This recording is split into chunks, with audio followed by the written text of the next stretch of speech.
Halo, selamat malam semuanya. Kali ini kita akan membahas komen-komen dari teman-teman semua tentang pertanyaan-pertanyaan seputar pemasangan knalpot atau seputar resonator yang sudah saya jelasin di video sebelumnya. Di sini lumayan banyak pertanyaan tentang resonator yang tipe ulir atau biasa kita bilang model Scott ya. Di model Scott itu kan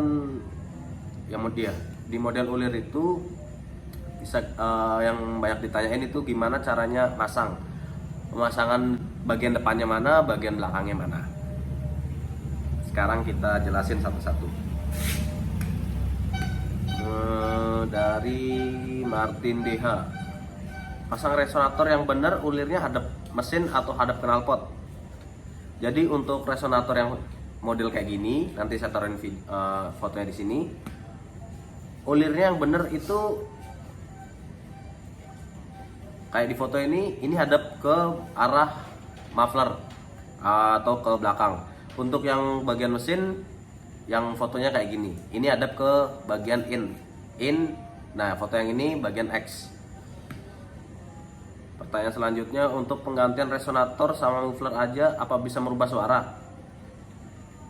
Rata-rata orang kalau pengen ganti knalpot, itu yang paling pertama diganti itu mufflernya dulu, kedua resonator. Nah, untuk yang lebih maksimalnya itu penggantian front pipe sama penggantian down pipe-nya. Tergantung dari masing-masing mobil. Ada yang pakai header, ada yang pakai down pipe. Selanjutnya mau nanya bang, kalau maunya bunyi lembut terus ada performance, terus resonator apa yang sesuai saya gunain di mobil 1300 cc. Kalau untuk performance tetap yang nomor satu itu muffler harus diganti. Terus kedua pemakaian resonator bisa yang pakai tipe yang soft atau saringan streaming, itu sudah lumayan bagus untuk di bagian performa. Berikutnya pertanyaan yang sama tadi yang ulir, terus gimana cara masang resonator yang ulir, sama udah saya jawab tadi pertama kali. Knalpot standar ganti resonator streamin, apakah ada efeknya? Untuk knalpot standar ganti resonator tipe yang streamin, apakah ada efeknya? Untuk menggantikan resonator yang sudah kropos. Jadi kalau untuk resonator yang tipe streamin ini yang untuk racing itu ada pengaruhnya untuk di bagian performa, walaupun knalpotnya belakang masih standar. Selanjutnya, Om, kalau mobil Kijang Rover pakai knalpot racing JS Racing supaya suaranya biar empuk, halus, ngebas, pakai resonatornya yang gimana? Kalau mau lebih bassnya lebih berasa, otomatis harus pakai resonator yang tipenya streamin gitu. Maaf bang, mau nanya, kan kalau buat pick up ada resonator yang besar dan kecil. Kalau pengen pakai knalpot racing, keduanya harus dicopot dan diganti ya pakai racing. Nah, untuk pick up atau mobil-mobil lainnya sebenarnya yang perlu diganti itu di bagian muffler atau exhaust yang standarnya. Jadi misal kita contohkan itu mobil Carry 15. Di Carry 15 itu ada dua tabung. Satu tabung resonator, dua tabung untuk peredam suaranya. Jadi biasa kita bilang tabung standar. Nah, kalau untuk penggantian di bagian racing, kalau misal teman-teman semua pengen suaranya jadi racing, itu yang harus dibuka itu yang tabung standarnya aja atau yang besar, itu yang wajib dibuka. Jadi kalau untuk yang kecil itu kalau mau suaranya lebih keras bisa dibuka, kalau untuk suaranya tetap soft, kalem, itu bisa didiemin aja. Hebat mas, semoga channelku bisa mengikuti ya, terima kasih banyak. Kalau buat Calya 1.2 manual biar suaranya dan tenaganya keluar, tabung apa saja yang harus dilepas dan diganti? Ini balik lagi ke budget teman-teman semua masing-masing. Untuk biasanya kalau di kita, sistem kita, ada sebagian pelanggan yang sistemnya itu dicicil. Contohnya ada budget minimal ya angka 500, 1 juta, bisa dia ganti di bagian mufflernya dulu. Nah kemudian misal besoknya udah ada budget lagi, ganti lagi di resonatornya. Terus ada budget lagi, ganti lagi di downpipe dan frontpipe. Itu tergantung dari ownernya masing-masing. Tapi kalau untuk nyari performa yang bagus, semakin dia full spec knalpot itu, semakin dia bagus. Jadi kalau teman-teman semua mau dia enak, jangan pindah-pindah bengkel knalpot.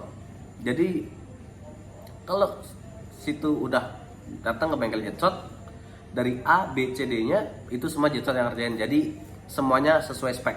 Jangan udah di jetshot terus resonatornya di sana, ini sini, jadi tidak sesuai spek.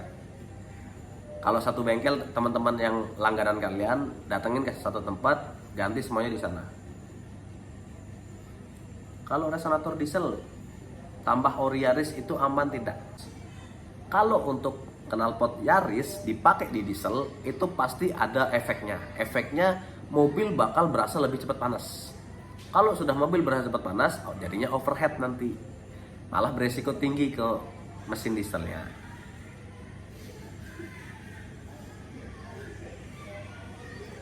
Satu lagi, maaf Om mau nanya, kalau HKS Dronel pakai resonator yang kapsul itu suaranya kayak gimana?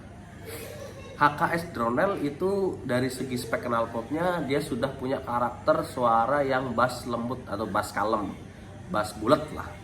Nah kalau ditambah resonator kapsul, nah resonator kapsul ini juga ada berapa tipe ya?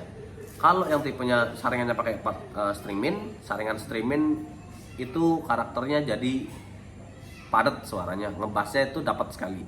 Tapi kalau saringan streaminnya kalau resonatornya pakai yang ulir, itu karakternya jadi lumayan masih bass bulat, cuman dia lumayan keluar jadi suaranya. Jadi perbedaannya sebenarnya tipis sih kalau antara sebenarnya gini. Knalpot yang dipakai atau muffler yang dipakai di bagian belakang itu menentukan bunyi dari mobil kalian. Kalian tipe pakai yang misal HKS Dronel atau yang saringannya full sampai belakang, itu karakternya bakal jauh lebih lembut. Nah, resonator ini berfungsi untuk mensupport atau menambah dari suaranya atau dari powernya.